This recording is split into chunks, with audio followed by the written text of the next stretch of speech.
মা মুসলিম ছেলেকে বলতেছে, তোদের যে ধর্মীয় গ্রন্থ তো আল্লাহ না বলছে তোরা আল্লাহ যে মা বাবার আনুগত্য করতে হবে, তো আমার কথা শুনুস না কেন?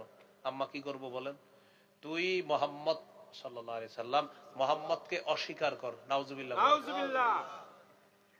তো সন্তান বলতেছে, আম্মা এটা কি কোনো কথা? আল্লাহ না বলছে মা বাবা যা বলবে সব শুনতে হবে? চিন্তা করেন। সাদ রাদিয়াল্লাহু তাআলা আনহু যখন ইসলাম থেকে বের হওয়ার জন্য কোনোভাবেই রাজি হয় না, সাদ রাদিয়াল্লাহু তাআলা আনহুর মা বললেন, ওয়াল্লাহি লা আত'আমু তা'আমান ওয়া লা আশরাবু শারাবান হাত্তা আমুতা আও তাকফুরা বিমুহাম্মাদিন সাল্লাল্লাহু আলাইহি ওয়াসাল্লাম। আল্লাহর কসম, আমি পানাহার করব না, আমি খাবার খাবো না, আমি পান করব না। এতে আমার মরণ হয়ে গেলে হবে, হয়তো আমি মরে যাব, না হয় তুই মুহাম্মদকে অস্বীকার করবি। সন্তানকে বলতেছে, তোর সামনে দুইটা অপশন, এক আমি না খাইতে না খাইতে মারা যাব, দুই তুই মুহাম্মদকে অস্বীকার করবি। হয়ে গেলে তাদের সেবা করে জান্নাত কামাই করতে যদি না পারেন, আপনি হতভাগা। বলেন নাউজুবিল্লাহ। সহিহ মুসলিমের বর্ণনা 2551 নম্বর হাদিস, 2551। قال رسول الله صلى الله عليه وسلم رغم أنفو ثم رغم أنفو ثم رغم أنفو। নবীজি বলেন, ওই ব্যক্তি হতভাগা, ওই ব্যক্তি হতভাগা, ওই ব্যক্তি হতভাগা। সাহাবীরা বললেন, হুজুরকে? قال رسول الله صلى الله عليه وسلم من أدرك عنده أبويه الكبار। যার কাছে তার মা বাবা বার্ধক্যে পৌঁছে যায়, ফালাম ইয়াদখুলিল জান্নাহ। সন্তান যদি মা বাবার সেবা করার মাধ্যমে জান্নাতে প্রবেশ করতে না পারে, সে হতভাগা, সে হতভাগা। শুকরিয়া আদায় করছি, আল্লাহ আমাদেরকে এই মাহফিলে উপস্থিত হওয়ার তৌফিক দান করেছেন, বলি আলহামদুলিল্লাহ। আলহামদুলিল্লাহ। আমি আপনাদের সামনে সূরা বনী ইসরাঈলের 23 থেকে কয়েকটি আয়াতে কারিমা তেলাওয়াত করেছি। আয়াতগুলোর মধ্যে আল্লাহ তাআলা মৌলিকভাবে দুটি বিষয় আলোচনা করেছেন, একটি হলো আল্লাহর হক আর একটি বান্দার হক। 23 নম্বর আয়াতে আল্লাহ তাআলা দুটি চূড়ান্ত ফয়সালার কথা বলেছেন। একটি চূড়ান্ত ফয়সালা, আল্লাহ ছাড়া কারো ইবাদত করা যাবে না। দ্বিতীয় চূড়ান্ত ফয়সালা, পিতা মাতার নাফরমানি করা যাবে না। আল্লাহ তাআলা বলেন, وَقَضَى رَبُّكَ أَلَّا تَعْبُدُوا إِلَّا إِيَّاهُ। আপনার রব ফয়সালা করেছেন, চূড়ান্ত ফয়সালা, তোমরা আল্লাহ ছাড়া কারো ইবাদত করবা না। আমাদেরকে আল্লাহ বানিয়েছেন ইবাদত করার জন্য, শুধু আল্লাহর ইবাদত।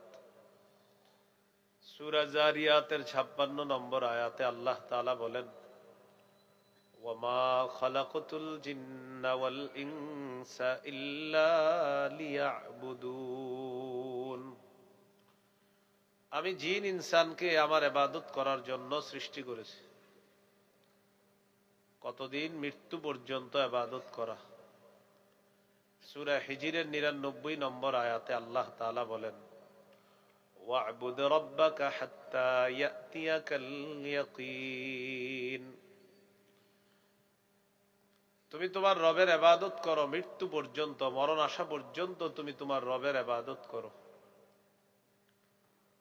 আল্লাহ তাআলা আমাদেরকে বললেন ইবাদত করার জন্য, আর আল্লাহর চূড়ান্ত ফয়সালা, আল্লাহ ছাড়া কারো ইবাদত করা যাবে না। আল্লাহ ছাড়া কারো ইবাদত করা শিরক। সূরা কাহফের 110 নম্বর আয়াতে আল্লাহ বলেন, فمن كان يرجو لقاء ربه فليعمل عملا صالحا ولا يشرك بعبادة ربه أحدا।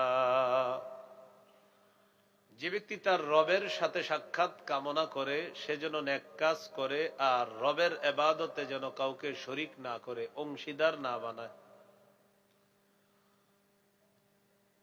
এই জন্য শিরিক ছাড়া যদি কেউ মারা যায়, তার ঠিকানা একদিন না একদিন আল্লাহর জান্নাত। সুবহানাল্লাহ। সহিহ বুখারীর বর্ণনা 1237 নম্বর হাদিস।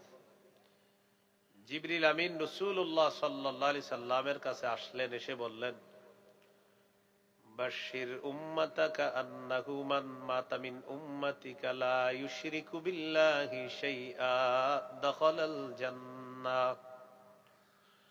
আপনি আপনার উম্মতকে সুসংবাদ দিয়ে দেন, আপনার উম্মতের কেউ যদি শিরিক না করে মারা যায়, সে জান্নাতে প্রবেশ করবে। এই জন্য বুখারীর বর্ণনা আসছে, ক্বালা রাসূলুল্লাহ সাল্লাল্লাহু আলাইহি ওয়াসাল্লাম, ইয়াখরুজু মিনান নার মান ক্বালা লা ইলাহা ইল্লাল্লাহ وفي قلبه وزن شعيرة من خير وفي قلبه وزن ذرة من خير وفي قلبه وزن برة من خير أي من إيمان। কারো অন্তরে যদি গম পরিমাণ, জব পরিমাণ, অনু পরিমাণ ঈমান থাকে আর সে লা ইলাহা ইল্লাল্লাহর স্বীকৃতি দিয়ে মারা যায়, সে একদিন জাহান্নাম থেকে বের হয়ে জান্নাতে যাবে। আর যদি শিরিক করে মারা যায়, তার জন্য জান্নাত হারাম বলি নাউজুবিল্লাহ। সূরা মাইদার ৭২ নম্বর আয়াতে আল্লাহ তাআলা বলেন, ইন্নাহু মান ইউশরিক বিল্লাহ ফাকাদ হারামাল্লাহু আলাইহিল জান্নাতা ওয়া মাওয়াহুন নার ওয়া মা লিয-যালিমিনা মিন আনসার। যে ব্যক্তি আল্লাহর সাথে শিরিক করে, তার জন্য আল্লাহ জান্নাত হারাম করে দেন, তার ঠিকানা হলো জাহান্নাম। তার ঠিকানা কোথায়? জাহান্নাম। জন্য শিরিকের চিন্তাও করা যাবে না, শিরিক মহা জুলুম। সূরা লুকমানের 13 নম্বর আয়াতে আল্লাহ বলেন, ওয়া ইয ক্বালা লুকমানু লিবনিহি ওয়া হুয়া ইয়াইযুহু ইয়া বুনাইয়া লা তুশরিক বিল্লাহ ইন্নাশ শিরকা লাযুলমুন আযীম। স্মরণ করুন ওই সময়কে যখন লোকমান তার সন্তানকে বললেন, হে প্রিয় সন্তান, তুমি আল্লাহর সাথে শিরিক করো না, শিরিক মহা জুলুম। সহিহ বুখারীর বর্ণনা ৬৮৬১ নম্বর হাদিস। عن عبد الله بن مسعود رضي الله تعالى عنه قال قال رجل يا رسول الله أي الذنب أكبر عند الله। এক ব্যক্তি রাসূলুল্লাহ সাল্লাল্লাহু আলাইহি সাল্লামকে প্রশ্ন করলেন, আল্লাহর কাছে সবচেয়ে বড় পাপ কোনটি? فقال رسول الله صلى الله عليه وسلم أن تدعو لله ندا وهو خلقك। আল্লাহ তোমাকে সৃষ্টি করেছেন, এই আল্লাহর সাথে কোনো সমকক্ষ নির্ধারণ করা, কোনো অংশীদার কাউকে ডাকা, এটা হলো সবচেয়ে বড় পাপ। قال ثم أي يا رسول الله। হুজুর, এরপর সবচেয়ে বড় পাপ কোনটি? নবীজি বললেন, আনতা কুতুলা ওয়ালাদাকা মাখাফাতা আইয়াতআমা মাআক। তোমার সন্তান তোমার খাদ্যে অংশগ্রহণ করবে এই ভয়ে সন্তান হত্যা করা। সন্তান আপনার সাথে খাবে এই ভয়ে সন্তান হত্যা করা। ওই যে এক সন্তান হওয়ার পরে আর ৬ বছর সন্তান নেন না, যে টেনশনে, কেন? কয় কে খাওয়াবে? এটা আল্লাহর কাছে সবচেয়ে বড় পাপের একটা, শিরিকের পরে। সূরা বানী ইসরাঈলের ৩১ নম্বর আয়াতে আল্লাহ বলেন, ওয়ালা তাকতুলু আওলাদাকুম খাশিয়াতা ইমলাক নাহনু নারযুকুহুম ওয়া ইয়্যাকুম। তোমরা তোমাদের সন্তানদেরকে দারিদ্রতার ভয়ে হত্যা করো না, আমি তাদেরকেও রিজিক দেই, তোমাদেরকেও রিজিক দেই। সুবহানাল্লাহ। বলেন, আমাদেরকে রিজিক দেয় কে? আল্লাহ। সন্তান যারা আসবে তাদেরকে কে রিজিক দেয়? আল্লাহ। সাহাবী প্রশ্ন করলেন, সুম্মা আইয়ুন ইয়া রাসূলুল্লাহ, এরপর সবচেয়ে বড় পাপ কোনটি? নবীজি বললেন, আনতুজানি বিহালিলাতি জারিকা। তুমি তোমার প্রতিবেশীর স্ত্রীর সাথে অবৈধ কাজে লিপ্ত হয়ে যাওয়া, ব্যভিচারে লিপ্ত হওয়া, এরপর সবচেয়ে বড় পাপ। হাদিসে ৩টি বড় পাপের কথা আসছে। ১ নম্বর পাপটা হলো শিরিক করা। আল্লাহ আমাদেরকে শিরিক থেকে হেফাজত করুন, আমিন। তাহলে শিরকি কথা বলবো না, শিরকি কথা শুনবো না, শিরকি কাজ করব না, শিরকি গান শুনবো না, শিরকি মজলিসের পাশ দিয়ে যাব না। আল্লাহ আমাদেরকে হেফাজত করেন, আমিন। এই হলো ১ নাম্বার চূড়ান্ত ফায়সালা, আল্লাহর সাথে শিরিক করা যাবে না, শিরিক মুক্ত ইবাদত করতে হবে।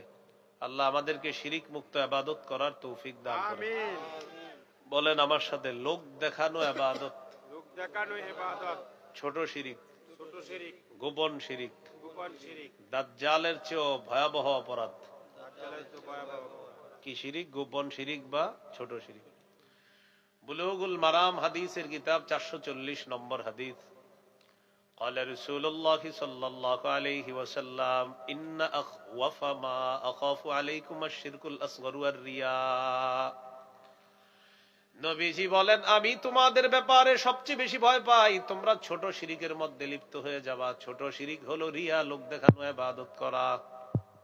তোমরা ছোট শিরিকে লিপ্ত হবা, রিয়া, লোক দেখানো ইবাদত।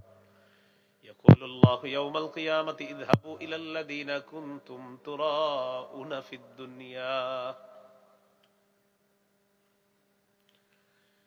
লোক দেখানো ইবাদত যারা করে কিয়ামতের ময়দানে তাদেরকে আল্লাহ তাআলা বলবেন, যাও তোমরা তাদের কাছে যাও যাদেরকে দেখানোর জন্য ইবাদত করতা দুনিয়াতে, তাদের কাছে যাও। ফানজুরু হাল তাজিদুনা ইনদাহুম জাযাআ।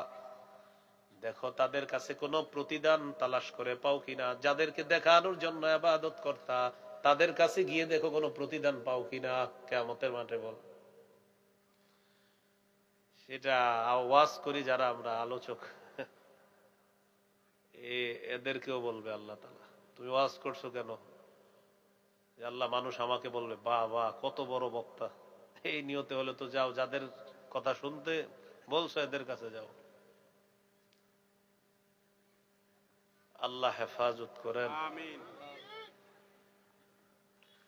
সহিহ ইবনে খুজাইমা হাদিসের কিতাব 2 নম্বর খণ্ড 140 নম্বর পৃষ্ঠা। خرج علينا رسول الله صلى الله عليه وسلم فقال ايها الناس। নবীজি বের হলেন, বের হওয়ার পর বললেন, হে লোক সকল, ইয়াকুম শিরকাস সারাইর, তোমরা গোপন শিরিক থেকে বাঁচো। নবীজি বের হয়ে জনগণকে বললেন, ও জনগণ, তোমরা গোপন শিরিক থেকে বাঁচো। ক্বালু ওয়া শিরকুস সারাইর ইয়া রাসূলুল্লাহ। হুজুর, গোপন শিরিক কি জিনিস? فقال رسول الله صلى الله عليه وسلم يقوم الرجل فيصلي فيزين صلاته جاهدا لما يرى من نظر الناس إليه। কোন ব্যক্তি নামাজের মধ্যে দাঁড়ায়, নামাজ সুন্দর করে এই নিয়তে মানুষ যেন তার নামাজ দেখে তাকে বাহবা দেয় আর বলে, বাবা কত সুন্দর নামাজ। নবীজি বলেন, যালিকা শিরকুস সারাইর, এটাই হলো গোপন শিরিক। কেউ নামাজ পড়ছে, নামাজ এই নিয়তে সুন্দর করছে মানুষ যেন দেখে বলে বাবা কত সুন্দর নামাজ, নবীজি বলেন এটাই গোপন শিরিক। আল্লাহ হেফাজত করেন। আমিন। সাহাবী প্রশ্ন করলেন, ইয়া রাসূলুল্লাহ, কেউ যদি আল্লাহকে খুশি করার জন্য ইবাদত করে, আপনি আল্লাহকে খুশি করার জন্য ইবাদত করতেছেন আর ইবাদতটা খুব সুন্দর করছেন, মানে ধীরস্থির ভাবে রুকু সিজদা করতেছেন, একজন আপনার প্রশংসা করছে।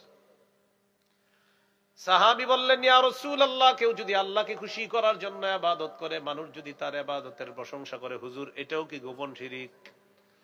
নবীজি বললেন, না, এটা শিরিক হবে না। তিলকা আজিলু বুশরাল মুমিন, এটা মুমিনের জন্য নগদ সুসংবাদ। সুবহানাল্লাহ।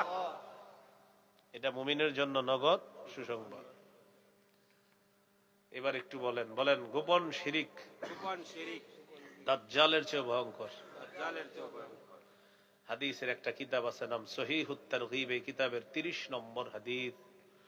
خرج علينا رسول الله صلى الله عليه وسلم ونحن نتذاكر الدجال। সাহাবীগণ বলেন, আমরা দাজ্জাল সম্পর্কে আলোচনা করতেছিলাম, আল্লাহর নবী আমাদের সামনে আসছে, আসার পর দেখে আমরা দাজ্জাল সম্পর্কে আলোচনা করি। নবীজি আমাদেরকে বললেন, আলা উখবিরুকুম বিমা হুয়া আখওয়াফু আলাইকুম ইনদি মিনাল মাসীহিদ দাজ্জাল। আমি কি তোমাদেরকে বলবো না এমন ব্যাপারে, যে বিষয়টা আমি তোমাদের ব্যাপারে দাজ্জালের চেয়ে বেশি ভয় করি? আচ্ছা, দাজ্জালের চেয়ে বেশি ভয় করি এমন একটা বিষয় কি তোমাদেরকে বলবো না, যেটা আমি তোমাদের ব্যাপারে দাজ্জালের চেয়ে বেশি আশঙ্কা করি, যে দাজ্জালের ফিতনার চেয়ে এই ফিতনায় তোমরা বেশি জড়িয়ে পড়ে কিনা? তাহলে এটা আমাদের জানা দরকার আছে না?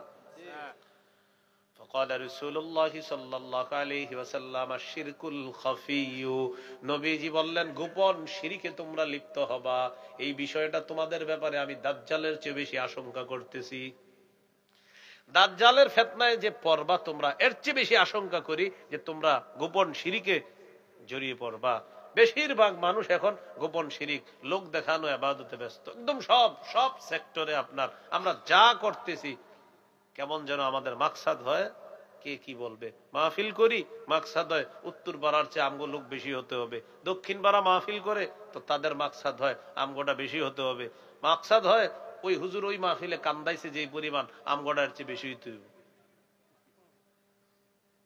এই হলো আর আলোচক সাহেবের মাকসাদ কি হয় যে সেখানে গেলাম মাঠটা ধরে রাখতে হইব কি রাখতে হইব মাঠ ধরে রাখা মানে কি অনেক সময় বলে এলাকা কিন্তু ধরে রাখতে হবে মাঠ ধরে রাখতে হবে মাঠ ছাড়া যাবো না মানে কি মাঠ ছাড়া যাবো না এটা কি বিষয়টা মানে বুঝায় যে এই এলাকায় আপনি শুধু ওয়াজ করবেন আর কাউরে আসতে দিবেন না কেন যে আল্লাহর কথা বলবে সেই আসবে যে রসুলের কথা বলবে সেই আসবে মানে অনেক সময় এরকম বলে আমি জানেন সাধারণত আমি দূরে যাই না সফরে তো অনেক সময় বলে অমুক রে আনেন আলোচনা করবে উনি কোরআন হাদিসের কথা সুন্দরভাবে বলে তো বলে না আমনের মাঠ নষ্ট করা যাবে না মাঠ নষ্ট মানে আমি গেল কোরআন কথা বলবো হাদিসের কথা বলবো উনিও বলবেন মাঠ নষ্ট আর অনষ্টের কি এই হলো হালাত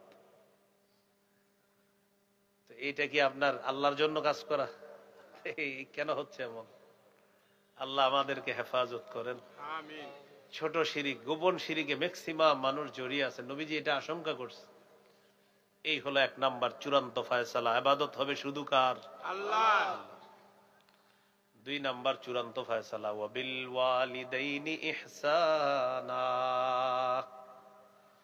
পিতামাতার আনুগত্য করবা তাদের নাফরমানি করবা না সহিহ মুসলিমের বর্ণনা 2549 নম্বর হাদিস 2549 জাআ রাজুলুন ইলা নবিয়্যিল্লাহি সাল্লাল্লাহু আলাইহি ওয়াসাল্লাম এক ব্যক্তি রাসূলুল্লাহ সাল্লাল্লাহু আলাইহি ওয়াসাল্লামের কাছে আসছে আসার পর বললেন উবাইউকা আলাল হিজরাতি ওয়াল জিহাদ আবতাগিল আজরা মিনাল্লাহ হুজুর আমি আল্লাহর কাছ থেকে প্রতিদান পাওয়ার আশায় আপনার কাছে হিজরত এবং জিহাদের ব্যাপারে বায়াত হব এজন্য আসছি বুঝে আসছিনি সবার মানে তিনি আল্লাহর কাছে পরিপূর্ণ প্রতিদান চায় এজন্য নবীজির কাছে আসছে জিহাদ এবং হিজরতের বায়াত হবে فقال رسول الله صلى الله عليه وسلم هل من والديك احد حي নবীজি বললেন তোমার মা বাবা দুইজনের কেউ জীবিত আছে কিনা সাহাবী জবাব দিলেন বাল কিলাহুমা হুজুর দুইজনই জীবিত আছে নবীজি বললেন ফাহাল তাবতাগিল আজরা মিনাল্লাহ তুমি আল্লাহর কাছ থেকে যদি পরিপূর্ণ প্রতিদান কামনা করো ফারজি ইলা ওয়ালিদাইকা ফাআহসিন সুহবাতাহুমা মা বাবার কাছে ফিরে যাও তাদের সাথে উত্তম আচরণ করো এটার মাধ্যমেই আল্লাহ তাআলা তোমাকে পরিপূর্ণ প্রতিদান দিয়ে দিবেন সহিহ বুখারীর বর্ণনা 3004 নম্বর হাদিস জাআ রাজুলুন ইলা রাসূলিল্লাহি সাল্লাল্লাহু আলাইহি ওয়াসাল্লাম ফাস্তাআযানাহু ফিল জিহাদ এক ব্যক্তি রাসূলুল্লাহ সাল্লাল্লাহু আলাইহি সাল্লামের কাছে এসে জিহাদের অনুমতি চাইলেন فقال رسول الله صلى الله عليه وسلم احي والداك নবীজি বললেন তুমি জিহাদ করতে চাও তোমার মা বাবা দুইজনের কেউ জিন্দা আছে কিনা সাহাবী জবাব দিলেন জি হুজুর দুইজনই জিন্দা আছে নবীজি বললেন ফাফিহিমা ফাজাহিদ তুমি তোমার মা বাবার সেবা করার মাধ্যমে জিহাদ করো এটাই আল্লাহর পক্ষ থেকে জিহাদের প্রতিদান পেয়ে যাবা মুসনাদ আহমদ 15538 নম্বর হাদিস নবীজির একজন সাহাবী নাম জাহিমা বলেন কি নাম জাহিমা আবার জাহিমা আন্না জাহিমাতা আতা রাসূলুল্লাহি সাল্লাল্লাহু আলাইহি ওয়াসাল্লাম নবীজির সাহাবী জাহিমা রাসূলুল্লাহ সাল্লাল্লাহু আলাইহি সাল্লামের কাছে আসলেন আসার পর বললেন আরাদতু আন আগযুয়া ওয়া ক্বাদ জিতুকা আস্তাশিরুকা ইয়া রাসূলুল্লাহ ভাই একটু ওই যে আওয়াজগুলো একটু কমান যায় ডান পাশের বাম পাশের এই যে কানে আইসা লাগতেছে একটু কমায় দেন হ্যাঁ জাহিমা রাদিয়াল্লাহু তাআলা আনহু বললেন ইয়া রাসূলুল্লাহ আমি আপনার কাছে আসছি জিহাদের নিয়ত করেছি হুজুর আপনার কাছে আসছি পরামর্শ করার জন্য নবীজি বললেন হাল্লাকা মিন উম্মিন, তোমার মা আছে কিনা? সাহাবী বললেন জি হুজুর, আমার আম্মা আছে। নবী বললেন ইলজামহা ফাইন্নাল জান্নাতা তাহতা রিজলাইহা, মায়ের সেবা করা আবশ্যক করে নাও, নিশ্চয়ই আল্লাহর জান্নাত মায়ের দুই পায়ের নিচে। সুবহানাল্লাহ। মায়ের সেবা করা আবশ্যক করে নাও, মায়ের দুই পায়ের নিচে আল্লাহর জান্নাত। হাদিসে মায়ের কথাও 3 বার আছে। সাহাবী প্রশ্ন করলেন মান আহাক্কুন নাসি বিহুসনি সাহাবাতি ইয়া রাসূলুল্লাহ, মা বাবা দুইজনের মধ্যে হুজুর কার সাথে আমি শিষ্টাচার বজায় রাখবো, ভদ্রতার আচরণ করব, বেশি সেবা করব কার? নবীজি বললেন উম্মা, তোমার মা। আবার প্রশ্ন করলেন এরপর কার? নবী বললেন তোমার মা। আবার প্রশ্ন করলেন এরপর কার? নবীজি বললেন তোমার মা। এরপর বললেন সুম্মা মান, হুজুর এরপর কার? নবীজি বললেন আবুকা, তোমার বাবা। মায়ের কথা কয়বার বললেন? 3 বার। বাবার কথা 1 বার। কেন বলছে? মা এমন 3টা কষ্ট সহ্য করে যে কষ্টগুলা বাবা কখনো সহ্য করে না। হামালাতহু উম্মুহু কুরহা, মা তার সন্তানকে কষ্ট করে পেটে ধারণ করে। ওয়া ওয়াদাআতহু কুরহা, কষ্ট করে মা তার সন্তানকে প্রসব করে। এই হলো 2টা কষ্ট। ওয়া হামলুহু ওয়া ফিসালুহু 30 শাহরা, আর আরেক জায়গায় ওয়া ফিসালুহু ফি আমাইন। এটাই ফতুয়া, হানাফি মাযহাবের ফতুয়া। এটা 2 বছরে দুধ ছাড়ায়, মানে 2 বছর মা দুধ পান করায়। তো একজন বাবা চাইলেও দুধ পান করাইতে পারবে না, তাহলে মা পেটে নেয়, মা প্রসব করে, মা দুধ পান করায়। এই 3 কষ্ট বাবা কোনোদিনও করে না, মা করে। এই জন্য নবী বললেন মা মা মা, এরপরে বললেন বাবা। সুবহানাল্লাহ। আল্লাহ আমাদেরকে বুঝার তৌফিক দান করেন। আমিন। তো বললেন তুমি তোমার মায়ের সেবা আবশ্যক করে নাও, মায়ের 2 পায়ের নিচে আল্লাহর জান্নাত। সামনের দিকে আগাই চলেন আমরা। এরপর আল্লাহ বলেন ইম্মা ইয়াবলুগান্না ইনদাকাল কিবারা আহাদুহুমা আও কিলাহুমা, তোমার কাছে তোমার মা বাবার 2 জনের একজন অথবা 2 জন যদি বার্ধক্যে উপনীত হয়, বয়সে বুঝে গেছে, বুড়া বুড়ি, বৃদ্ধ বৃদ্ধা হয়ে গেছে, বৃদ্ধ বৃদ্ধা বা বার্ধক্য, বলেন বার্ধক্য, মা বাবা বৃদ্ধ বৃদ্ধা হয়ে গেলে তাদের সেবা করে জান্নাত কামাই করতে যদি না পারেন, আপনি হতভাগা। বলেন নাউজুবিল্লাহ। সহিহ মুসলিমের বর্ণনা 2551 নম্বর হাদিস, 2551। قال رسول الله صلى الله عليه وسلم رغم أنفو ثم رغم أنفو ثم رغم أنفو, নবীজি বলেন ওই ব্যক্তি হতভাগা, ওই ব্যক্তি হতভাগা, ওই ব্যক্তি হতভাগা। সাহাবীরা বললেন হুজুরকে? قال رسول الله صلى الله عليه وسلم من أدرك عنده أبويه الكبار, যার কাছে তার মা বাবা বার্ধক্যে পৌঁছে যায়, ফালাম ইয়াদখুলিল জান্নাহ, সন্তান যদি মা বাবার সেবা করার মাধ্যমে জান্নাতে প্রবেশ করতে না পারে, সে হতভাগা, সে হতভাগা, সে হতভাগা। তোমার মা বাবা বার্ধক্যে পৌঁছেছে তোমার ঘরে, তোমার কাছে, আর তাদের সেবার মাধ্যমে তুমি জান্নাত কামাই করতে পারলা না, নবী বলেন এটা হতভাগা, হতভাগা, হতভাগা সন্তান। বলি নাউযুবিল্লাহ। সামনে আগায় কি বলে দেখেন, ইম্মা ইয়াবলুগান্না ইনদাকাল কিবারা আহাদুহুমা আও কিলাহুমা, তোমার মা বাবা 2 জনের একজন অথবা 2 জন যদি তোমার কাছে বার্ধক্যে উপনীত হয়, ফালা তাকুল্লাহুমা উফিন, তুমি উফ শব্দটাও কখনো বলবা না। বলেন উফ। উফ। পাশের রুমে আপনার বৃদ্ধ বৃদ্ধা মা ঘুমায়, প্রচন্ড শীতের রাত, তাদের কাশি উঠছে, তো কাশতেছে, আর আপনি বললেন থুর। এই যে থুর বলা যাবে না। আপনি পাশের রুম থেকে আর বুড়ার যন্ত্রণা আর বাঁচি না, আস্তাগফিরুল্লাহ বলা যাবে না। ফালা তাকুল্লাহুমা উফিন, মা বাবা যদি তোমার কাছে বার্ধক্যে পৌঁছে যায়, 1 নাম্বার কথা শুনবা, ফালা তাকুল্লাহুমা উফিন, তাদেরকে উফ শব্দটাও কখনো বলবা না। বলেন বিরক্তি প্রকাশ করব না। বলেন বিরক্তি প্রকাশ করব না। বিরক্তি সূচক কোন বাক্য বলবো না। বাক্য বলবো না। ফালা তাকুল্লাহুমা উফিন মানে 3টা, উফ বলবা না, বিরক্তি প্রকাশ করবা না, বিরক্তি সূচক কোন শব্দ মুখে আনবা না। মা বাবা যখন বার্ধক্যে পৌঁছে যাবে, অনেক সন্তান তো মা বাবার অভিশাপও দিয়ে দেয়। অভিশাপ কে কারে দেয়? ছেলের মারে দেয়। এটা কোনো কথা? মানে কি অভিশাপ দেয়? এ জানেও না যে এর অভিশাপ এটা লাগবে না, উল্টা আল্লাহ তারে অভিশাপ দেয়। যে ব্যক্তি মা বাবাকে অভিশাপ দেয় তাকে কে অভিশাপ দেয়? আল্লাহ। হ্যাঁ, ইমাম সাহেবের কাছে এসে বিচার দেয়, হুজুর আজরাইল এত ঘরে আসে, এই বুড়াটারে দেখতে পারে না? নাউজুবিল্লাহ। রাগ করে বইলা ফেলে, বন্ধুদের সাথে বলে, আর বলিস না, পেডের পেডের বাঁচতাছি না, মরতে পারে না এটা। নাউজুবিল্লাহ। সহিহ মুসলিমের হাদিস, মন দিয়ে শোনেন। 1978 নম্বর হাদিস, মাদ্রাসা পাঠ্যপুস্তক অনুসারে, আপনাদের পকেটের উস্তাদ অনুযায়ী 5018 নম্বর হাদিস। এই হাদিসের মধ্যে আছে 4 শ্রেণীর অপরাধীকে আল্লাহ অভিশাপ দেয়। কয় শ্রেণী? আমাদের আলোচ্য বিষয় হলো মা বাবা, তো যেহেতু হাদিসে আরো 3টা অপরাধের কথা আসছে, আমরা 4টাই জেনে নিই। হ্যাঁ, মন দিয়ে শোনেন। লাআনাল্লাহু মান লাআনা ওয়ালিদাইহি, যে ব্যক্তি মা বাবাকে অভিশাপ দেয় তাকে আল্লাহ অভিশাপ দেয়। তাহলে এক অংশ আমি, বাকি অংশ আপনারা সবাই মুখস্থ করে ফেলি। মা বাবাকে যে অভিশাপ দেয় তাকে আল্লাহ অভিশাপ দেয়। আবার মা বাবাকে যে অভিশাপ দেয় তাকে আল্লাহ অভিশাপ দেয়। এগুলো 1 নাম্বার অপরাধী। ওয়ালাআনাল্লাহু মান যাবাহা লিগাইরিল্লাহ, যে ব্যক্তি আল্লাহ ছাড়া অন্যের নামে পশু জবাই করে তাকে আল্লাহ অভিশাপ দেয়। ওয়ালাআনাল্লাহু মান আওয়া মুহদিসা, যে ব্যক্তি কোনো বেদাতিকে আশ্রয় দেয় তাকে আল্লাহ অভিশাপ দেয়। এই চেয়ারের মধ্যে কোন বেদাতিকে আপনারা বসায় দিলেন, আর রাতের পর রাত, ঘন্টার পর ঘন্টা আপনাদেরকে নাচাইলো, গাওয়াইলো, আর কত কিছু বললো, একের পর এক বেদাত সাপ্লাই দিল, আর বলল এগুলার কোনো দলিল লাগে না, প্রেম হলো সবচেয়ে বড় দলিল বলে দিল।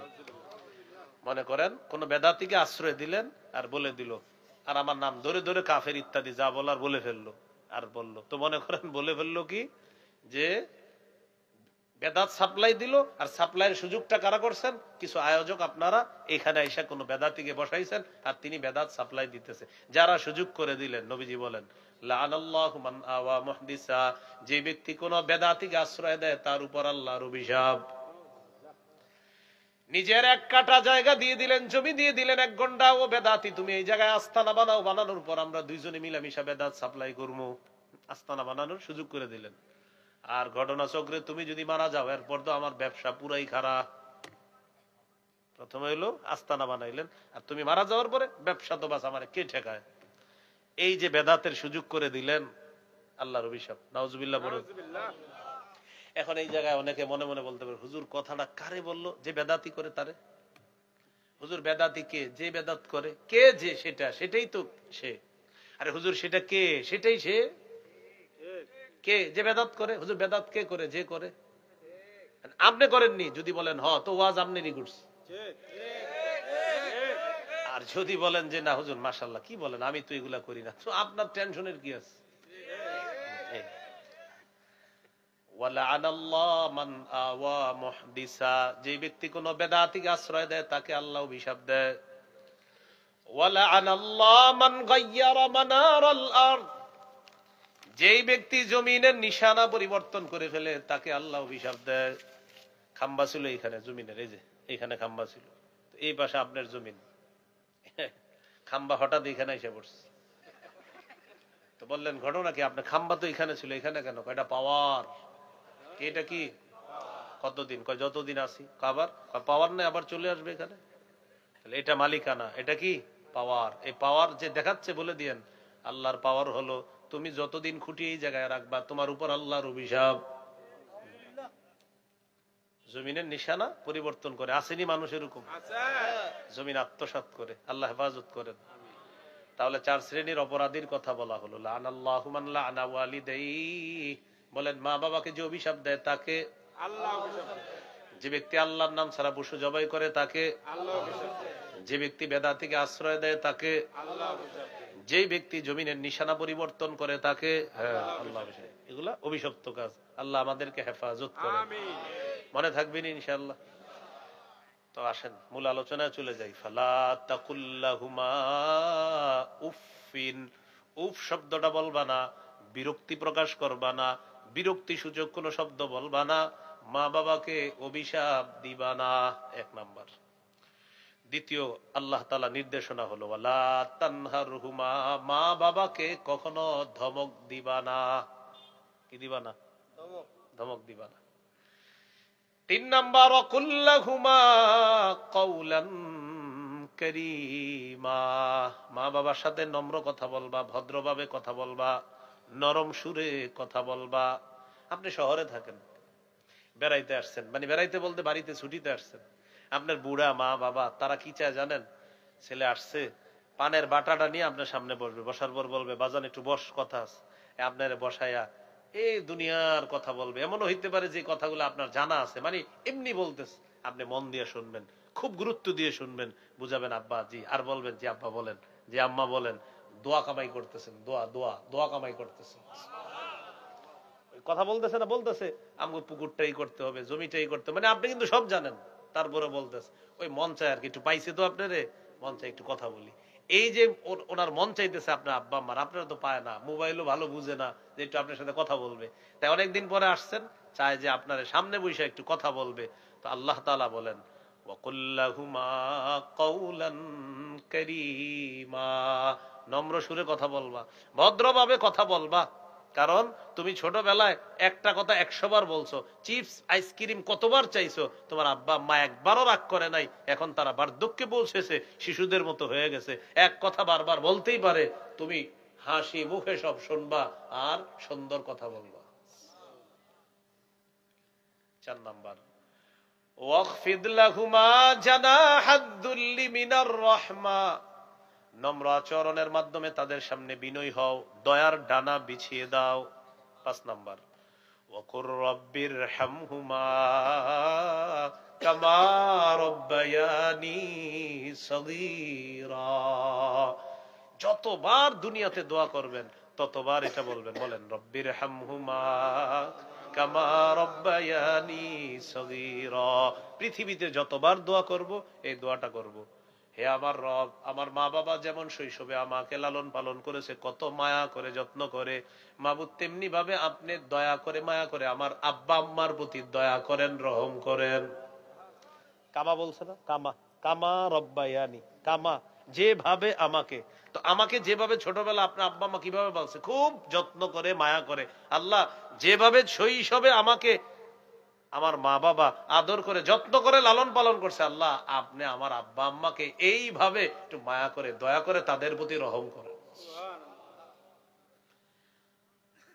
তো মা বাবার জন্য দোয়া করবেন, আর দুনিয়াতে বেঁচে থাকলে তাদের দোয়া কামাই করবেন। হ্যাঁ, তাদের দোয়া কি করবেন? কামাই করবেন। আবু দাউদের হাদিস 1536 নম্বর হাদিস, قال رسول الله صلى الله عليه وسلم ثلاث دعوات مستجابات لا شك فيهن, 3 ব্যক্তির দোয়া কবুল হওয়ার ব্যাপারে কোনো সন্দেহ নাই। কয় ব্যক্তি? 3 ব্যক্তি। 1 নম্বর দাওয়াতুল ওয়ালিদ, মা বাবার দোয়া। 2 নম্বর ওয়া দাওয়াতুল মুসাফির, মুসাফিরের দোয়া। 3 নম্বর ওয়া দাওয়াতুল মাজলুম, মাজলুমের দোয়া। এই 3 ব্যক্তির দোয়া কবুল হওয়ার ব্যাপারে কোনো সন্দেহ নাই, তাদের দোয়া কবুল হয়ে যায়। এক্ষেত্রে মনে রাখবেন মা বাবার বদদোয়াও কবুল হয়ে যায়, তাই বদদোয়া কামাই করা যাবে না। আল্লাহ হেফাজত করেন। ছেলে যারা আছেন বলেন, বাবার সাথে দিনের বেলা রাস্তায় যখন হাঁটবো, বাবা সামনে হাঁটবেন, আমি পিছনে হাঁটবো। রাতে বাবার সাথে যখন হাঁটবো, আমি সামনে হাঁটবো, বাবা পিছনে হাঁটবেন, যেন রাতের অন্ধকারে কোনো বিপদ আসলে আমি বিপদটা মোকাবেলা করি, আমার বাবা যেন নিরাপদ থাকেন। বুঝে আসছেন? ওমর ইবনে যায়েদ রাহমাতুল্লাহি আলাইহিকে প্রশ্ন করা হলো, কাইফা বিররু ইবনিকা বিকা, আপনার ছেলে আপনার সাথে কেমন আচরণ করে আপনার কাছে জানতে চাই। ওমর ইবনে যায়েদ রাহমাতুল্লাহি আলাইহি জবাব দেন, মা মাশাইতু নাহারান ইল্লা ওয়া হুয়া খালফি, আমি যখন দিনের বেলা পথ চলি আমার ছেলেটা আমার পিছনে থাকে। ওয়ালা মাশাইতু লাইলান ইল্লা মাশা আমামি, আমি যখন রাতে পথ চলি আমার ছেলেটা আমার সামনে চলে, আমাকে সেফটি দেয়, আমাকে নিরাপত্তা দেয়। ওয়ালা রাকিয়া সাকফান ওয়া আনা তাহতা, আমি নিচে থাকলে আমার ছেলেটা কখনো বাসার ছাদে ওঠে না। আমি নিচে আছি, ছেলে বাসার ছাদে ওঠে না, কারণ বাবা নিচে, আমি ছাদে উঠি কিভাবে? এটা ভদ্রতা, এটা শিষ্টাচার। গুনাহ হবে না আপনার আব্বা নিচে থাকলে আপনি ছাদে উঠবেন, এটা কেউ বলবে না যে হারাম কাজ করছেন। কিন্তু উনি বলতেছে আমি নিচে থাকলে ও কখনো ছাদে ওঠে না, যে আব্বা নিচে কেমনে ছাদে উঠি। আবু হুরায়রা রাদিয়াল্লাহু তাআলা পৃথিবীর সমস্ত সন্তান যারা আছি আমরা, আমাদেরকে গুরুত্বপূর্ণ 3টা কথা বলছেন। লা তুসাম্মিহি বিসমিহি, বাবার নাম ধরে কখনো ডাকবা না। ওয়ালা তামশি আমামা, বাবার সামনে কখনো চলবা না। ওয়ালা তাজলিস ক্বাবলা, বাবার সামনে কখনো বসবা না। আল্লাহ আমাদেরকে ভদ্রতাগুলা বজায় রাখার তৌফিক দান করেন।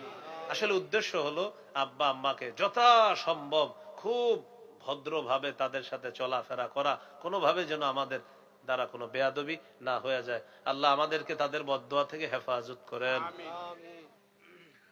গুরুত্বপূর্ণ কথা সেটা হলো, মা বাবা যদি আপনাকে নাফরমানির কথা বলে সেক্ষেত্রে কি করবেন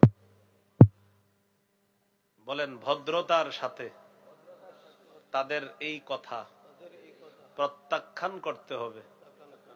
মা বাবা নাফরমানির কথা বললে ভদ্রতার সাথে এটা কি করতে হবে? প্রত্যাখ্যান। সূরা লুকমানের 15 নম্বর আয়াতে আল্লাহ বলেন, ওয়া ইন জাহাদাকা আলা আন তুশরিকা বি মা লাইসা লাকা বিহি ইলমুন ফালা তুতি'হুমা ওয়া সাহিবহুমা ফিদ দুনিয়া মা'রুফা। তোমার মা বাবা যদি তোমাকে বাধ্য করে আমি আল্লাহর সাথে শিরিক করার জন্য, যে বিষয়ে তোমার কোনো জ্ঞান নাই, ফালা তুতি'হুমা, মা বাবার এই কথাটা মানবা না। তবে ওয়াসাহিবহুমা ফিদ দুনিয়া মা'রুফা, যতদিন দুনিয়াতে থাকবা তাদের সাথে সদ্ভাব বজায় রাখবা। মা বাবা আপনাকে ঘর থেকে বের করে দিছে কেন? শিরিক করেন না দেখে। এই তুই মাজারে গিয়ে সেজদা দিবি, তো আপনি বলবেন আব্বা আমি এটা পারবো না, যা ঘর থেকে বের হয়ে যায়। তো বের হয়ে গেলেন, ঢাকা চলে গেছেন। চলে যাওয়ার পর ফোন দিছেন আপনার আব্বা আম্মারে, ফোন ধরে না, রাগ কইরা আমগো কথা শোনে না, ফোন ধরিম না। আচ্ছা ঠিক আছে। তারপর কি করবেন আপনি? প্রতিবেশী যারা আছে তাদেরকে ফোন দিয়ে বলবেন আব্বা খাইছে কিনা, আম্মা খেয়েছে কিনা, ঘরে চাল ডাল আছে কিনা, তাদের অন্ন বস্ত্র বাসস্থান, তাদের স্বাস্থ্যের খোঁজ খবর আপনি রাখতে হবে। যদিও তারা আপনাকে খালি নাফরমানির কথা বলে, তো আপনি কিন্তু সন্তান হিসাবে তাদের দায় দায়িত্ব পালন করতে হবে। রাগ করে কথা বলে না, খাবার পাঠাইতে হবে, তাদের সব খোঁজ খবর রাখতে হবে। অসুস্থ হয়ে গেছে, আপনি নিতে হবে হসপিটালে। তাহলে কি শিখলাম? নাফরমানির কথা বললে মানবো না, তবে তাদের সাথে সদ্ভাব বজায় রাখতে হবে। নবীজির একজন সাহাবী নাম সাদ রাদিয়াল্লাহু তাআলা, কি নাম? সাদ। সাদ রাদিয়াল্লাহু তাআলা মুসলমান হয়ে গেছে, আর তার আম্মা হলো মুশরিকা। মা তার সন্তানকে বলে, আরবি বুঝে তো, মানে মা মুশরিকা কিন্তু আরবি বুঝে তো, তো মা তার সন্তানকে বলে তুই কেমন সন্তান হইলি, আমার কথা শোনস না? আল্লাহ না বলছে মা বাবা যা বলবে সব শুনবি? বুঝেন, মানে অমুসলিম মা মুসলিম ছেলেকে বলতেছে তোদের যে ধর্মীয় গ্রন্থ, তো আল্লাহ না বলছে তোরা আল্লাহ যে মা বাবার আনুগত্য করতে হবে, তো আমার কথা শোনস না কেন? আম্মা কি করব বলেন? তুই মুহাম্মদ সাল্লাল্লাহু আলাইহি সাল্লাম, মুহাম্মদকে অস্বীকার কর। নাউজুবিল্লাহ। নাউজুবিল্লাহ। তো সন্তান বলতেছে আম্মা এটা কি কোনো কথা? আল্লাহ না বলছে মা বাবা যা বলবে সব শুনতে হবে? চিন্তা করেন। সাদ রাদিয়াল্লাহু তাআলা আনহু যখন ইসলাম থেকে বের হওয়ার জন্য কোনোভাবেই রাজি হয় না, সাদ রাদিয়াল্লাহু তাআলা আনহুর মা বললেন, ওয়াল্লাহি লা আত'আমু তা'আমান ওয়া লা আশরাবু শারাবান হাত্তা আমুতা আও তাকফুরা বিমুহাম্মাদিন সাল্লাল্লাহু আলাইহি ওয়াসাল্লাম। আল্লাহর কসম আমি পানাহার করব না, আমি খাবার খাবো না, আমি পান করব না। এতে আমার মরণ হয়ে গেলে হবে, হয়তো আমি মরে যাব, না হয় তুই মুহাম্মদকে অস্বীকার করবি। সন্তানকে বলতেছে তোর সামনে 2টা অপশন, এক আমি না খাইতে মারা যাব, 2 তুই মুহাম্মদকে অস্বীকার করবি। নাউজুবিল্লাহ পড়েন। তাহলে আমার সাথে বলেন, একদিকে ঈমান বলেন, আরেক দিকে মা। ছেলে বড় বিপদে। হ্যাঁ, একদিকে ঈমান আরেকদিকে মা। আমি কি নবীরে অস্বীকার করব? আবার মা খাইতেছে না, মা মারা যাবে, কি করবো আমি? পেরেশান। আল্লাহ কোরআনের আয়াত নাজিল করে পেরেশান দূর করে দিলেন। সূরা আনকাবুতের 8 নম্বর আয়াতে আল্লাহ বলেন, وَإِن جَاهَدَاكَ لِتُشْرِكَ بِي مَا لَيْسَ لَكَ بِهِ عِلْمٌ فَلَا تُطِعْهُمَا। সূরা লোকমানে আলা আন তুশরিকা বি, আর সূরা আনকাবুতে লিতুশরিকা বি মা লাইসা লাকা বিহি ইলমুন ফালা তুতি'হুমা। নবী আপনি আপনার সাহাবী সাদকে জানায়া দেন, তোমার মা বাবা যদি তোমাকে বাধ্য করে আমি আল্লাহর সাথে শিরিক করার জন্য, মা বাবার এই কথাটা তুমি মানবা না, মানার কোনো প্রয়োজন নাই।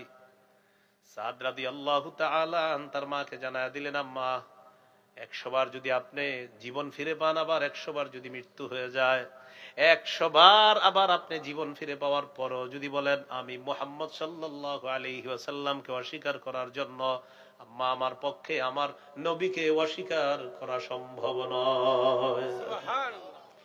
মা চিন্তা করলো কি আর করা, ও তো অস্বীকার করবে না। তো বলতেছে, আম্মা আপনি খান, কিছু করার নাই, আল্লাহ বলে দিছে, তো আপনি বলছেন আপনার কথা মানতে হবে, এটা আল্লাহ বলছে, এখন আল্লাহ বলে দিছে নাফরমানির কথা মানা যাবে না। তখন মা খাইছে, কি করবে আর। এখান থেকে শিখলাম কি, নাফরমানিমূলক কথা মানা যাবে না, শোনা যাবে না, তবে তাদের সাথে সদ্ভাব বজায় রাখতে হবে। তো 5 নম্বর অংশে ছিলাম আমরা, ওয়াকুর রব্বিরহামহুমা কামা রাব্বায়ানি সগীরা। মা বাবার জন্য দোয়া করা। বলেন মা বাবার জন্য কি করা? দোয়া করা। আবু লাহাবের সন্তান ছিল, সম্পদ ছিল, বড় গর্ব করতো এগুলা নিয়ে। সূরা লাহাবের 2 নম্বর আয়াতে আছে, দেখবেন, মা আগনা আনহু মালুহু ওয়া মা কাসাব। আবু লাহাবের সম্পদ, আবু লাহাবের সন্তান তার কোনো কাজে আসে নাই। বদর যুদ্ধের 7 দিন পর আবু লাহাবের গলার মধ্যে গুটি বসন্তের রোগ হয়, বসন্তের রোগে আবু লাহাব মারা যায়। আবু লাহাব মৃত্যুবরণ করার পর আবু লাহাবের সন্তানরা পালিয়ে যায়। বসন্তের রোগীরে যদি আমরা ধরি, বসন্ত রোগে মারা গেছে, তারে ধরলে আমাদের শরীরে রোগ আসতে পারে, এটা তাদের আকীদা ছিল, অন্ধবিশ্বাস ছিল। সন্তানরা পালায় গেছে। 3 দিন পর লাশ পইচা গন্ধ বের হওয়া শুরু হয়েছে। খবর দিছে, কোথায় আছো? তোমাদের বাবারে কি করবা করো, কারণ কেউ ধরতেছে না এই লাশ। পরে আবু লাহাবের 2 সন্তান, একজনের নাম উতবা আর একজনের নাম উতাইবা, এই 2 সন্তান আসছে। আসার পর আরেকজনের সহায়তায় বাবার লাশটা মক্কার উঁচু ভূমিতে নিয়ে একটা গর্ত করছে। ওই গর্তের মধ্যে লাঠি দিয়ে ধাক্কাইতে ধাক্কাইতে এই লাশ ওই গর্তের মধ্যে ফেলাইছে। ওই যে করোনার সময় আপনার কোটিপতির সন্তান হুজুরদেরকে ফোন দিয়েছে না, হুজুর আমার আব্বা লাশ পড়ে আছে, এটারে কি করবেন করেন, আপনি মরলে মরেন, বাঁচলে বাঁচেন, আপনি হুজুর মানুষ, মরলে কি আর বাঁচলে কি, আমি সেফ থাকতে হবে, আমার বিশাল বড় ব্যবসা আছে, এগুলা দেখতে হবে। আর আপনি বললেন হুজুর মানুষ, আপনি মরে গেলে কি আর বাঁচলে কি, জিন্দা থাকলে কিছুদিন সুবহানাল্লাহ পড়বেন, মরে গেলে তো শেষ হয়ে গেলেন। এই আর কি। তো এরকম আপনার ওই আবু লাহাবের 2 সন্তান আইসা বাপের লাশটা নিয়ে গেছে, মক্কার উঁচু ভূমিতে নিয়ে গর্ত করে এইভাবে ধাক্কাইতে ধাক্কাইতে লাশ ফেলে দিছে কবরে, ওই আপনার গর্তের মধ্যে। আল্লাহ বলেন, মা আগনা আনহু মালুহু, সম্পদ কোনো কাজে আসে নাই, ওয়া মা কাসাব। এই ওয়া মা কাসাবের তাফসীর হলো ওয়া মা কাসাবা বিন ওয়ালাদ, যে সন্তান সে আল্লাহর পক্ষ থেকে কামাই করছে, এই সন্তানও কোনো কাজে আসে নাই। এজন্য দুনিয়াতে এমন সন্তান রাখা, যে সন্তান আপনার মৃত্যুর পরেও কাজে আসবে, এমন সন্তান রাখা। আবু দাউদের হাদিস, 2880 নম্বর হাদিস, 2880 নম্বর হাদিস। قال رسول الله صلى الله عليه وسلم إذا مات الإنسان انقطع عنه عمله إلا من ثلاثة। মানুষ যখন মারা যায় তার আমলের সুযোগ বন্ধ হয়ে যায়, 3টা বাকি থাকে। ইল্লা মিন সাদাকাতিন জারিয়া, 1 নাম্বার সদকায়ে জারিয়া, 2 নাম্বার আও ইলমিন ইউনতাফাউ বিহি, এমন ইলম রাখা যাওয়া যে ইলমের মাধ্যমে উপকৃত হওয়া যায়। শাইখুল হাদিস আল্লামা আজিজুল হক রহমতুল্লাহি আলাইহি, হুজুরের হাজার হাজার ছাত্র এখন জীবিত আছে, যারা হাজার হাজার শাইখুল হাদিস, আল্লাহু আকবার। আর মৃত্যুবরণ করছে অনেকে। আবার মুহাদ্দিস মুফতি তো আছে জীবিত। এই যে তাদের এলেম অন্যরা উপকৃত হচ্ছে, হুজুরের কবরে আল্লাহ সওয়াব পৌঁছায় দিচ্ছে। সুবহানাল্লাহ। আও ইলমিন ইউনতাফাউ বিহি, এমন ইলম রাখা যাওয়া যে ইলমের মাধ্যমে উপকৃত হওয়া যায়। শাইখুল হাদিস আল্লামা আজিজুল হক রহমতুল্লাহ, নাম শুনছেন না সবাই? শুনছি। শাইখুল হাদিস মাওলানা মুহাম্মদ মামুনুল হক দামাত বারকাতুহুমের আব্বা, পিতা, সম্মানিত পিতা। এই শাইখুল হাদিস রহমতুল্লাহ আলাইহির হাজার হাজার ছাত্র শাইখুল হাদিস। চিন্তা করেন কি তৈরি করে গেছে দুনিয়াতে। আল্লাহু আকবার, 60 বছরের বেশি বুখারী পড়াইছে। আল্লাহু আকবার। কয় বছরের বেশি? এ হলো 2 নাম্বার। 3 নাম্বার ওয়ালাদিন সালিহিন ইয়াদউ লাহ, এমন একজন সন্তান রেখে যাওয়া যে সন্তান তার মা বাবার জন্য দোয়া করবে, রব্বির হামহুমা কামা রব্বায়ানি সগীরা, হে আমার রব, আমার মা বাবার প্রতি আপনি দয়া করেন, মায়া করেন, ইরহামহুমা, তাদের প্রতি রহম করেন, যেভাবে তারা শৈশবে আমার প্রতি মায়া করেছে, আমাকে অতি যত্ন করে লালন পালন করেছে। তো মা বাবার জন্য দোয়া করবো তো ইনশাআল্লাহ। ইনশাআল্লাহ। যাদের মা বাবা মৃত আছে তাদের জন্য বেশি বেশি দোয়া করবেন। আপনার মৃত মা বাবার জন্য যতবার দোয়া করবেন তাদের মর্যাদা ততবার বাড়বে, যত দোয়া তত বাড়ে, যত দোয়া তত মর্যাদা বাড়ে। আর আপনি সিদ্ধান্ত নেন আপনি কয়বার দোয়া করবেন, যতবার করবেন ততবার মর্যাদা। মুসনাদে আহমদ 10,618 নম্বর হাদিস, قال رسول الله صلى الله عليه وسلم إن الله لا يرفع الدرجة في الجنة إن الله لا يرفع الدرجة للعبد الصالح في الجنة, আল্লাহ তাআলা নেককার বান্দার মর্যাদা জান্নাতে বাড়ায়। সুবহানাল্লাহ। নেককার বান্দা আল্লাহ তাআলাকে বলে, আল্লাহ আমার মর্যাদা কেন বাড়ানো হলো? আল্লাহ বলেন, বিইস্তিগফারি ওয়ালাদিকা লাক, তোমার সন্তান তোমার জন্য ইস্তেগফার পড়ার কারণে যতবার পড়েছে ততবার তোমার মর্যাদা বাড়ায়া দিলাম। সুবহানাল্লাহ। মৃত মা বাবার পক্ষ থেকে সদকা করবেন। 10 টাকা সামর্থ্য আছে, 5 টাকা নিজের পক্ষ থেকে সদকা করবেন, আর 5 টাকা মৃত মা বাবার পক্ষ থেকে সদকা, এই নিয়তে করবেন, আল্লাহ কবুল করবে। আমিন। সহিহ বুখারী 1388 নম্বর হাদিস, এক সাহাবী নবীজির কাছে এসে বললেন, ইন্না উম্মি উকতুতিলাত নাফসুহা ইয়া রাসূলুল্লাহ, ইয়া রাসূলুল্লাহ, আমার আম্মা হঠাৎ মারা গেছে, আযুন্নুহা লাউ তাকাল্লামাত লা তাসাদ্দাকাত, আমার বিশ্বাস আমার আম্মা কথা বলতে পারলে তিনি দান সদকা করতে বলতেন। হুজুর, হাল্লাহা আজরুন ইন তাসাদদাকতু আনহা, আচ্ছা আমি যদি আমার মায়ের পক্ষ থেকে সদকা করি প্রতিদান পাবে কিনা? নবীজি বললেন, অবশ্যই, তোমার মৃত মায়ের পক্ষ থেকে সদকা করলে প্রতিদান সে পাবে। সুবহানাল্লাহ।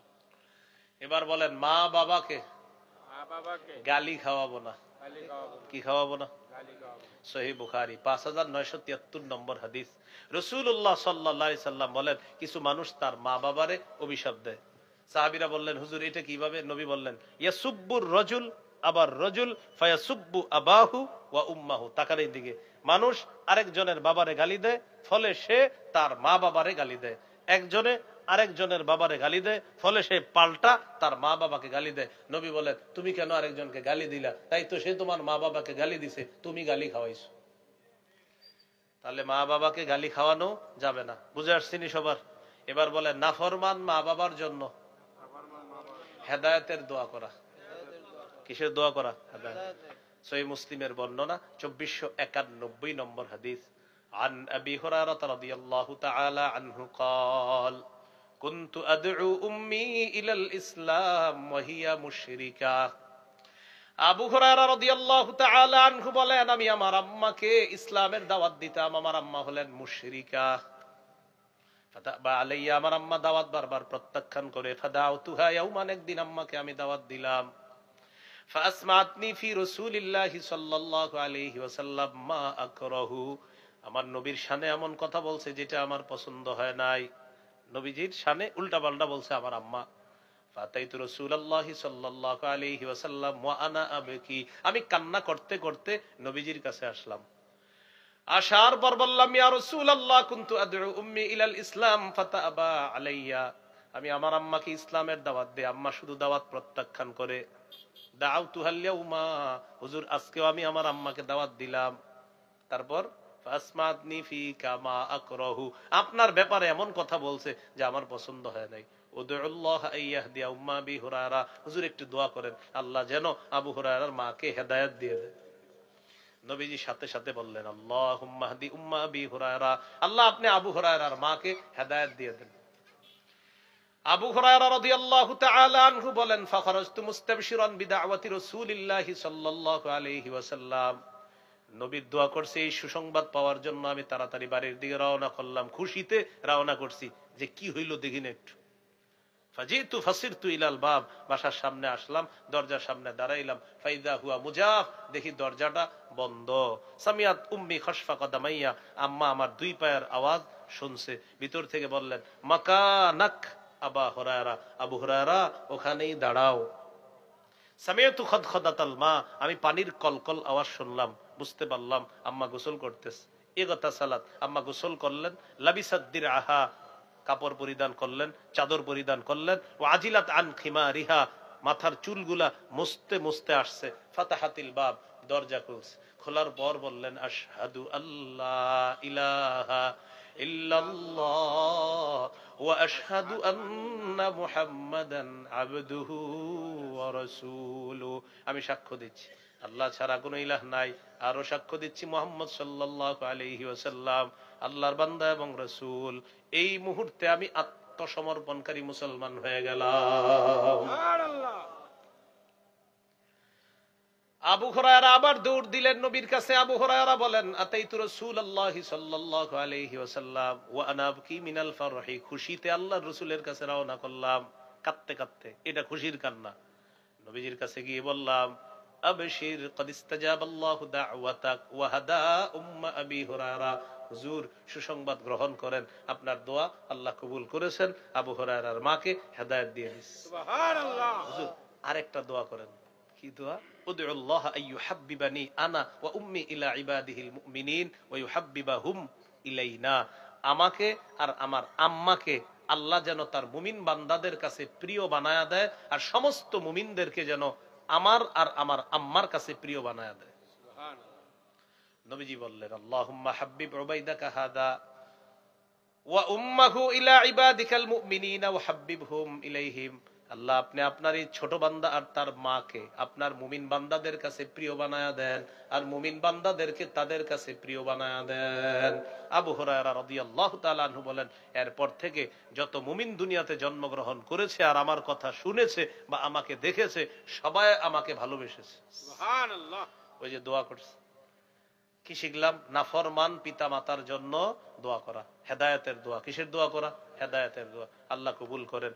এই হলো 24 নম্বর আয়াত। সর্বশেষ 25 নম্বর আয়াতে আল্লাহ বলেন রব্বুকুম আ'লামু বিমা ফি নুফুসিকুম, তোমাদের মনে কি আছে তোমাদের রব এই ব্যাপারে অধিক অবগত। মনটা তো অনেক ভালো তোমাদের, এটা তো আল্লাহ জানেন। এরপরেও যদি দুই একটা উল্টা পাল্টা অনিচ্ছায় কোনো শব্দ মুখ দিয়ে বের হয়েও যায়, আল্লাহর কাছে বেশি বেশি তওবা করবা। ইন তাকুনু সালিহিনা, যদি তোমরা সৎ হও, ফাইন্নাহু কানা লিল আওয়াবিনা গফুরা, অধিক তওবাকারীদের জন্য আল্লাহ ক্ষমাশীল। এজন্য আল্লাহর কাছে আমরা বেশি বেশি তওবা ইস্তেগফার পাঠ করব, মা বাবার জন্য দোয়া করব। মৌলিকভাবে দুটি বিষয় শিখলাম, একটা আল্লাহর হক আর একটা বান্দার হক। আল্লাহর হক পরিপূর্ণ আদায় করতে হবে। বান্দার হকের মধ্যে শ্রেষ্ঠ বান্দার হক হলো মা বাবার হক। মূলত দুটি চূড়ান্ত ফায়সালা। একটি চূড়ান্ত ফায়সালা আল্লাহ ছাড়া কারো ইবাদত না করা, আরেকটি চূড়ান্ত ফায়সালা মা বাবার আনুগত্য করা। আল্লাহ আমাদের সকলকে যে কথাগুলো শুনলাম বললাম আমল করার তৌফিক দান করেন। সন্তানের 64টা অধিকার সম্বলিত আমার যে মিম্বরে আমানত সংকলনটা আছে, এটা সংগ্রহ করে নিবেন ইনশাআল্লাহ। ওই আলোকে সন্তানদেরকে বড় করবেন। আশা করা যায় মা বাবার অনুগত সন্তান হবে বলে আমরা আশা রাখছি। মিম্বরে আমানত